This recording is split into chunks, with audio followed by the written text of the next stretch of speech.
Welcome to this lesson on irrigation canal design.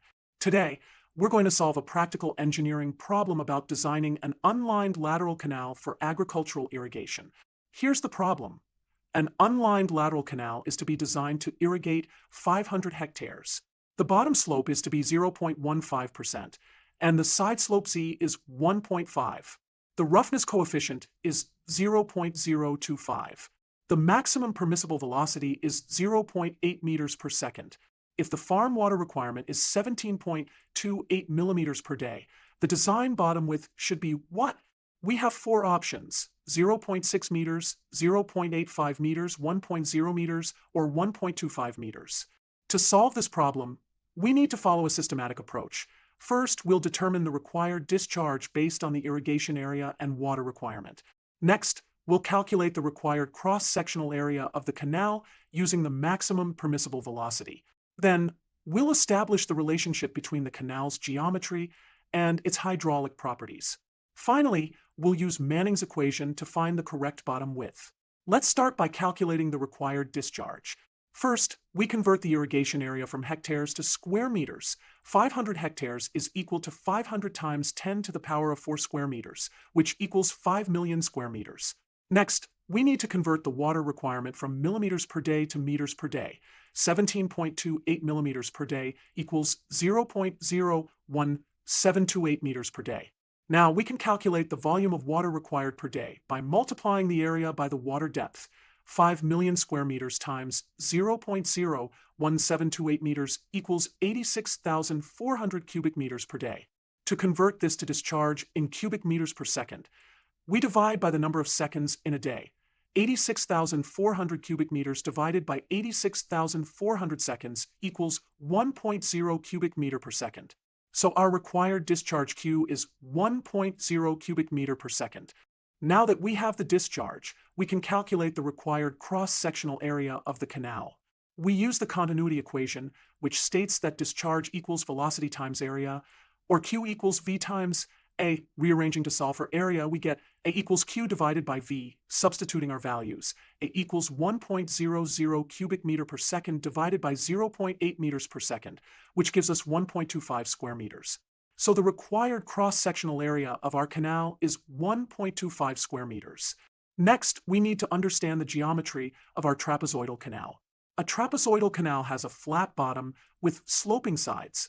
The key dimensions are bottom width B, depth of flow Y, and side slope Z, which is the ratio of horizontal to vertical distance. In our problem, the side slope Z is 1.5, meaning the horizontal distance is 1.5 times the vertical distance. The cross-sectional area of a trapezoidal channel is given by A equals B times Y plus Z times Y squared. The wetted perimeter P is P equals B plus 2 times Y times the square root of 1 plus C squared. And the hydraulic radius, R equals A divided by P.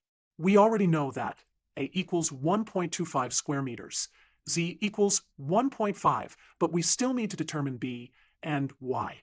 For the final step, we'll use Manning's equation to relate flow velocity to the channel's properties. Manning's equation states that V equals 1 over n times r to the power of 2/3 times the square root of s naught, where V is velocity 0.8 meters per second, n is the roughness coefficient 0.025, r is the hydraulic radius, and s naught is the bottom slope 0.15% or 0.0015. Substituting our known values, 0.8 equals 1 over 0.025 times r to the power of 2/3 times the square root of 0.0015. To solve this problem, we need to find values of B and Y that satisfy both. Our area equation, 1.25 equals B times Y plus 1.5 times Y squared, and Manning's equation through trial and error or numerical methods, we find that when B equals 1.25 meters, Y approximately equals 0.587 meters. The wetted perimeter P approximately equals 3.365 meters. The hydraulic radius R is approximately 0.3714 meters, verifying with Manning's equation. V equals 1 over 0.025 times 0.3714 to the power of 2/3 times the square root of 0.0015, which gives approximately 0.80 meters per second. This matches our target velocity of 0.8 meters per second, confirming that the bottom width should be 1.25 meters. Let's visualize our final canal design with the correct dimensions. The canal has a bottom width of 1.25 meters, a water depth of 0.587 meters, side slopes of 1.5 horizontal to 1 vertical. This gives us a cross-sectional area of 1.25 square meters. With these dimensions, water will flow at 0.8 meters per second, which is the maximum permissible velocity for an unlined canal with these conditions. To summarize, we solved this problem by 1. Calculating the required discharge based on irrigation needs. 2. Finding the cross-sectional area using the continuity equation. 3. Using the geometric properties of a trapezoidal channel. 4. Applying Manning's equation to verify our solution. The answer is option D, 1.25 meters. This problem demonstrates the practical application of fluid mechanics and hydraulic engineering principles in designing irrigation systems. The systematic approach we followed can be applied to many similar hydraulic design problems. Remember to always check your solution by verifying that it satisfies all the constraints and equations involved. Thank you for watching this lesson on irrigation canal design.